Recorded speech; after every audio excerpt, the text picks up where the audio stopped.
the Jewish Channel's Week in Review. Ultra-Orthodox protests that have been violent hotspots in Israel hit American shores. The newest Jewish rapper you'll be hearing from, barbecuing as a way of getting men back into Judaism, and more of the Jewish news that's changing your world in this webcast version of the Week in Review. Hello, and welcome to the Jewish Channel's Week in Review. I'm Stephen I. Weiss. Ultra-Orthodox violence in Israel is again making headlines this week, and the protests that sparked the violent confrontations now appear headed to the United States. First, the latest from Israel is that a Palestinian taxi driver was stabbed Wednesday and his taxicab destroyed by axe-wielding ultra-Orthodox men in the neighborhood of Mea Shearim, according to the Agence France-Presse. The AFP also reported the axe-wielding men lit dumpsters on fire. This follows the stoning of a police car on Tuesday that was arriving at the scene of a reported crime. And on Sunday, it reported 8 police officers were injured, including one with a skull fracture, while breaking up a protest using tear gas and stun grenades. The protests, for the most part, have been about a decision to keep 2 parking lots open on the Jewish Sabbath, though additional occurrences have been piled on top of that since the protests began. First, over the arrest of an ultra-Orthodox woman for alleged child abuse, and on Sunday, because ultra-Orthodox protesters believed police were taking the body of a stabbing victim to have an autopsy performed, in contravention of Orthodox Jewish law. Perhaps related to the Wednesday stabbing of a Palestinian taxi driver is the fact that the stabbing victim whose potential autopsy led to riots on Sunday was stabbed by a Palestinian man. More fuel on this fire came over the past week when 2 ultra-Orthodox men were run over, and protesters are blaming police. In one case, an ultra-Orthodox man blocking a police car was run over while escorting the body that protesters believed was headed to an autopsy. And there was another automobile accident in which an Arab driver ran over an ultra-Orthodox protester, which protesters are saying came at the police's orders. These 2 incidents led one ultra-Orthodox leader to suggest that the stoning of police is appropriate.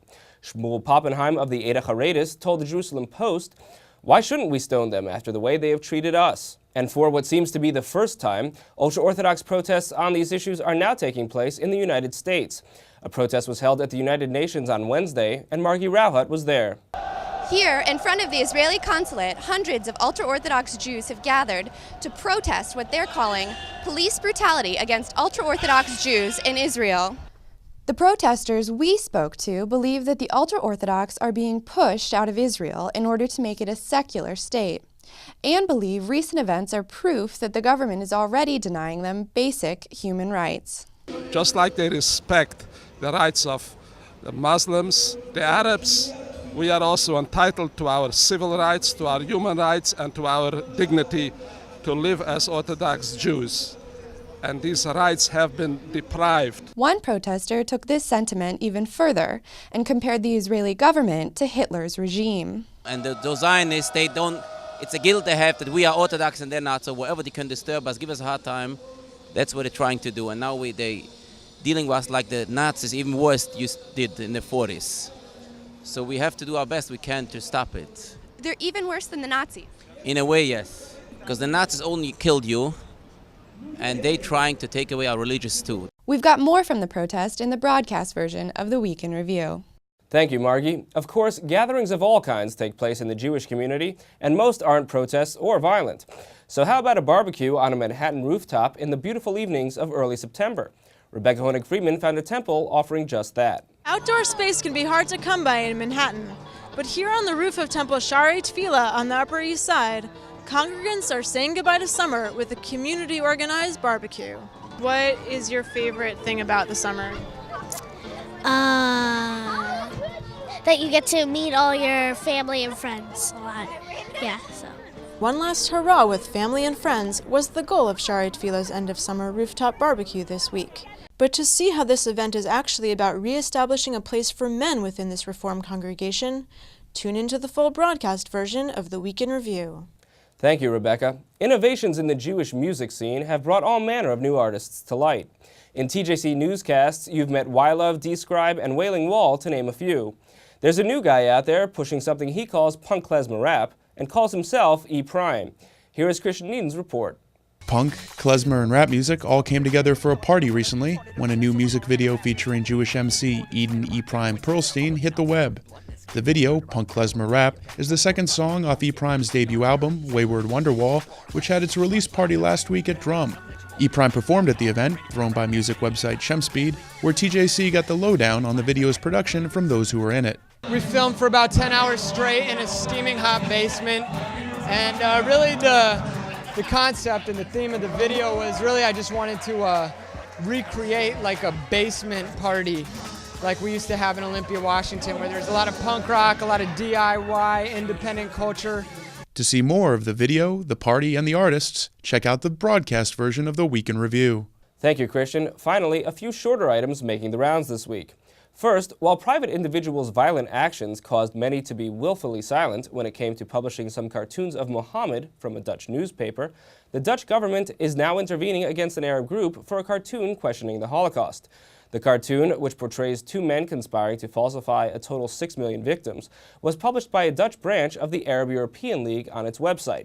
The group has been charged by Dutch prosecutors with violating hate speech laws in the Netherlands. Interestingly, the Arab group told the Associated Press it doesn't deny the Holocaust, but was publishing the cartoon as an act of civil disobedience to highlight a double standard. Another story involves a group attempting to offer a disincentive for a very different form of self-expression. An ultra-Orthodox seminary in Israel is offering brides 1,000 shekels for not wearing makeup during their wedding ceremonies, in the hope of reversing a trend among ultra-Orthodox women to wear makeup. The seminary is one of the leading ultra-Orthodox schools for young women in Israel, with an estimated 1,500 students. And back here in America, a different type of effort was being made to change consumer behavior.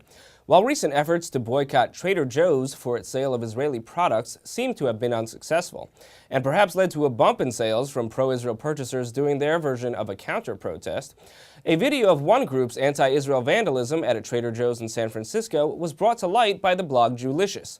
In the video, the individuals show themselves placing stickers on Israeli products reading, "Don't buy into apartheid, boycott Israeli products," rendering the products unable to be sold by Trader Joe's.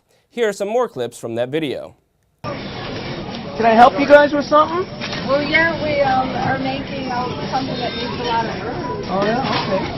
Now, you know if I can't remove those stickers, I'm going to have to throw all this food away, right?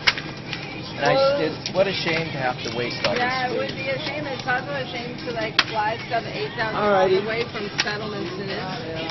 There's an international boycott against Israel because of the apartheid there, and so we're asking Trader Joe's to stop selling Israeli goods, and we're asking people to stop buying them. That's all for this week. For more news and analysis from the Jewish Channel during the week, please check out our blog at newsdesk.tjctv.com. For the full broadcast version of the Week in Review, including additional stories, interviews, and features, please stop by the Jewish Channel on cable. From all of us here at the Jewish Channel, be well. The Jewish Channel is available on cable, IO Optimum Cable Channel 291, Time Warner Cable Channel 528, Verizon Fios Channel 900, and Cox Cable Channel 1. For more information, visit tjctv.com.